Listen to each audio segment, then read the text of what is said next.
Hello, this is Tim from YourSixTech. Today in this video, I'm going to show you how to fix when your PlayStation 5 controller won't connect or sync to your PlayStation 5. And all the controller is doing is blinking blue like this.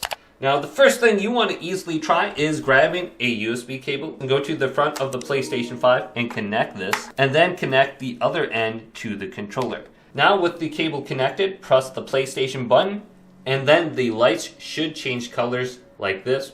And you can try holding this down to actually fully connect it to the PlayStation. Now, sometimes your controller still won't connect even though you plugged it in with a USB cable.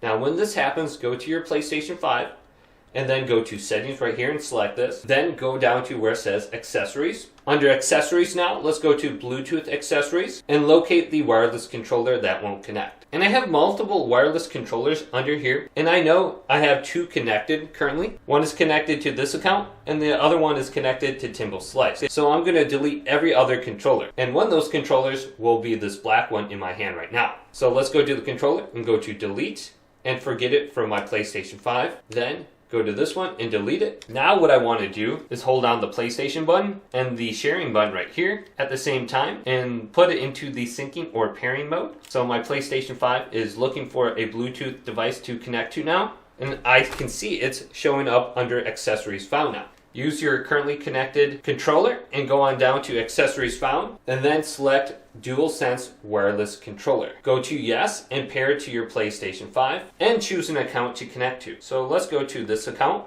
And if you're not able to connect another controller, you can always try using the Remote Play application and using your phone to control your PlayStation 5. So if this video did indeed help you out, leave it a big thumbs up and subscribe to my channel down below for more videos coming up next on YourSix Studios.